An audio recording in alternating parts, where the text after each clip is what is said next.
Welcome back to Saturday Social, where we are joined by Rory and Paul, who've agreed on absolutely nothing so far in the show. And I'm looking forward to this next section. Joe, we're quite a decent way into the season, so we thought it would be a good time to sort of analyse some of the biggest summer signings. The Saturday Social whiteboard has been stripped. The hit and miss signs are up. Give us the rules for this one, mate. Very simple. We're going to run through some of the biggest transfers we saw over the summer. We're 7 games in, so you're going to tell us, Rory, whether you think they've been a success or not so far. Paul critiquing throughout, because I've seen... We're starting with 3 Chelsea signings, Raw. So who do you want to talk about first? Well, we're going to start with Jadon Sancho.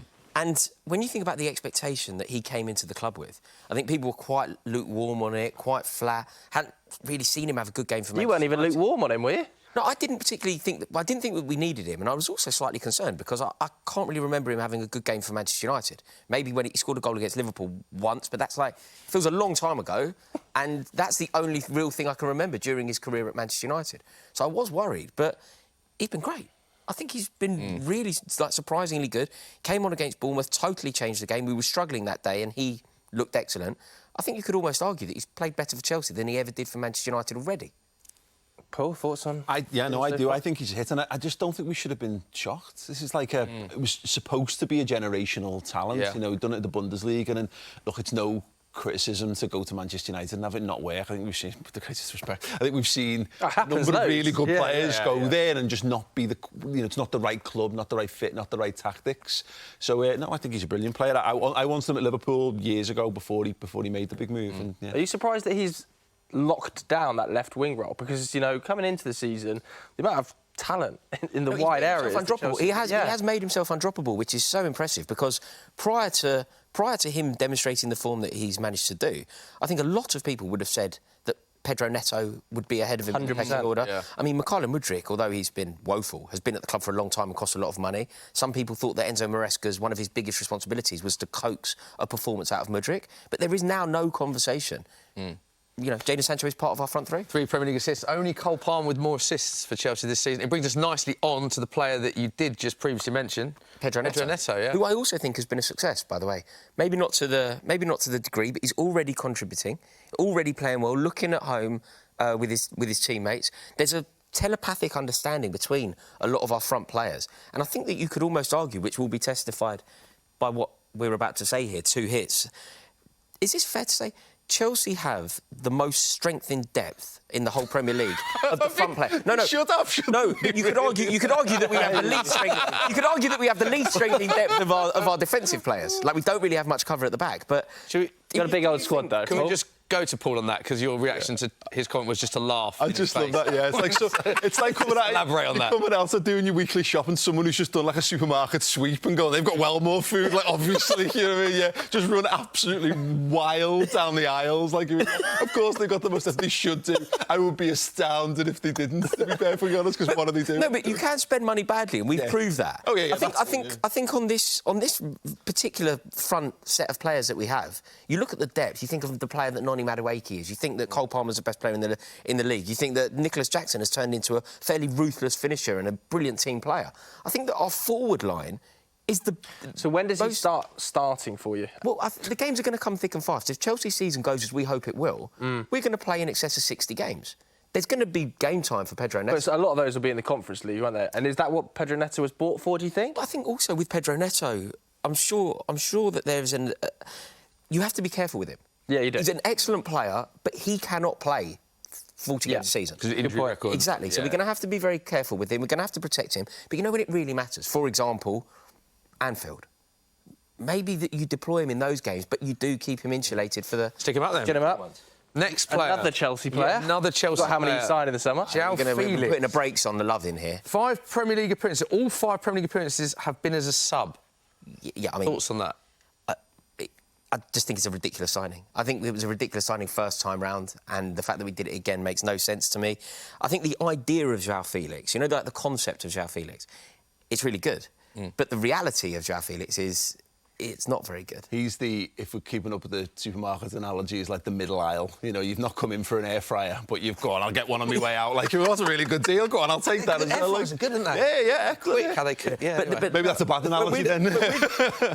I just don't think he's the player that we need. I don't think he's better than any of the players that we've spoken about already, and I don't really see where he's going to feature in the team. It's funny with João Félix, you know what you get with him? You know, in one moment, you watch one moment, and you can immediately see why in the past he's been worth over £100 million, and then you can immediately see why he was on loan at Chelsea and it hasn't worked out in various places. In one little incident, he'll beat 3 and then... Let's get him up then. What decision are you making? It's a miss, I think. OK. Ooh, OK. Next up. Biggest expenditure of the summer. Yeah. Dominic Solanke. Dominic Solanke. It's a no-brainer, isn't it? You're going to say hit. The reason, just to talk about it, Dominic Solanke effectively is a Harry Kane replacement. On that metric, is he good enough?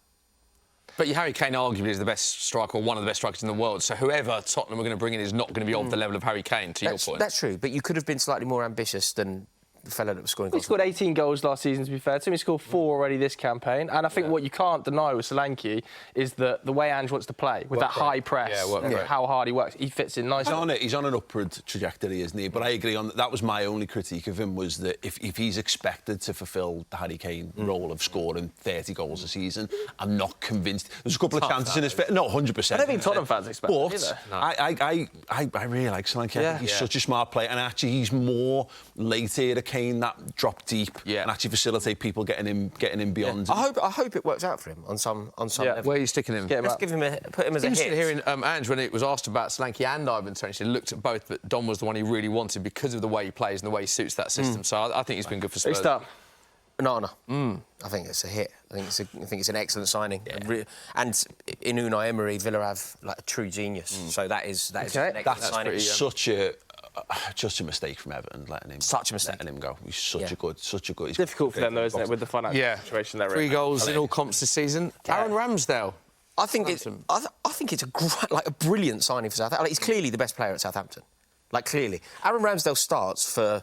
Shout out Tyler Dibbling. Aaron Ramsdale actually starts for how many Premier League teams? A dozen? A lot. There'd be no other Southampton player that starts for anything like that. Like, I think that Aaron Ramsdale is an excellent goalkeeper. I think you could argue that Raya's better, but at the time I didn't necessarily think that.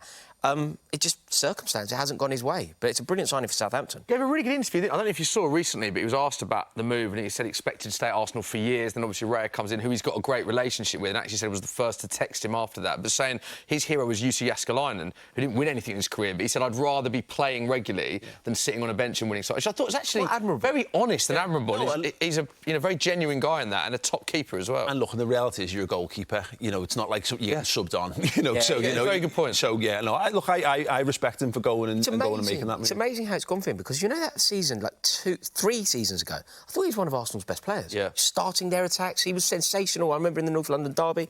No doubt, it's a great signing for Southampton. OK, Man United, the Licks. I mean, this is just woeful, isn't it? Like Harry Maguire's a better player than Matthijs de Ligt. I think Harry Maguire's a good option for United, but I think De Ligt is a good player, honestly. Did you just describe him as a woeful signing? That's a bit harsh. I think it may come good. It may come good, but I think it's a really... That's a strong statement this early, though, isn't it? Well, I mean, I can only base my opinion off the data that we've got so far, because otherwise everything is going to be, well, we'll have to give it time. Yeah, I've got 7 games worth of data, but in those 7 games that I've seen... clean sheets in the league. I think he's been so poor, and those stats are so misleading. I really do. And I honestly don't think that it's an upgrade at all on what Harry Maguire would offer to the Manchester United defence. He should be one of the best defenders on the planet, because that was the way his career was going. But it was suspect for me, and it goes down to what Manchester United are. When they made that signing, if Liverpool had made that signing, there was a bias that I'd have gone, OK, that's a smart move. When Man United make that move, I can't help but go. Are we going to allow him time to bed in, though? Of course. And Joe, you and I. I mean, 7 games into a new league, playing centre back in that United side. You and I could sit here in January and maybe he's turned the form around, and we would have to reassess our opinion.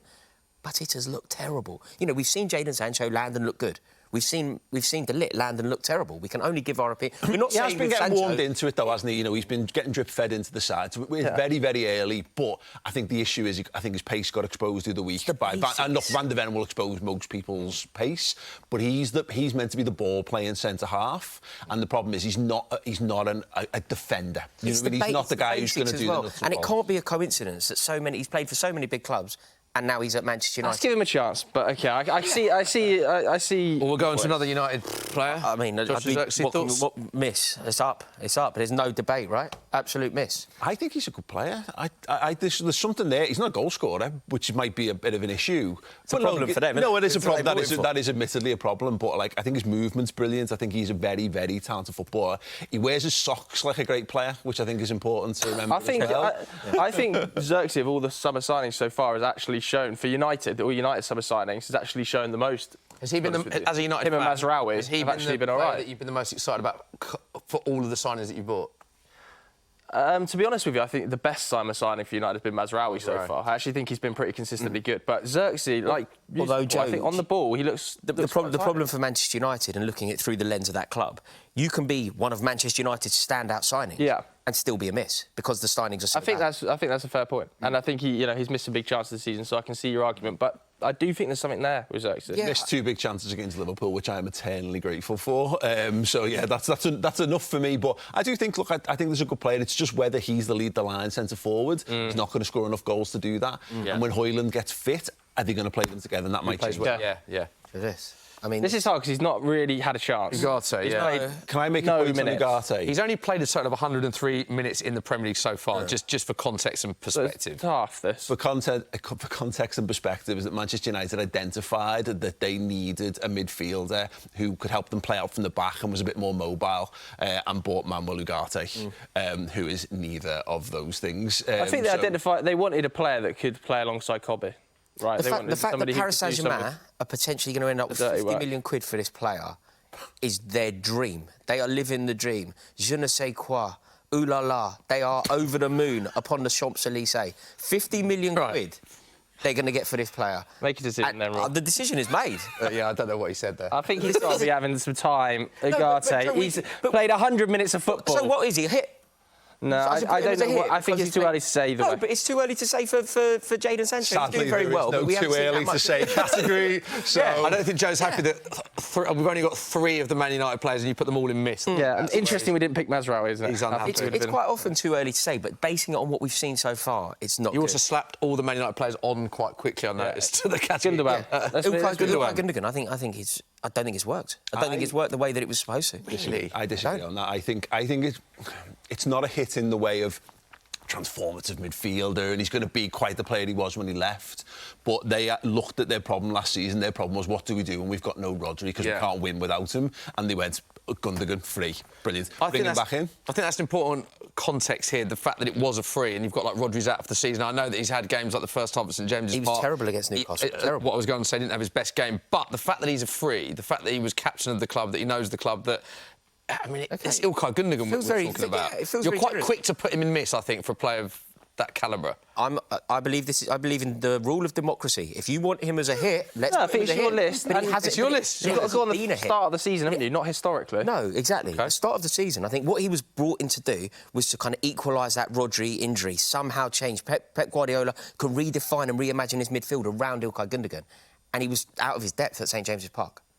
Right. He's a backup player for me. Didn't have his best game there, but... Next up, another City signing. Savinho. I think he's looked quite lively. Looks mustard. Yeah. I think he looked lively. Especially for the fee they've got him as well. It looks like another great bit of recruitment from City, that. Yeah.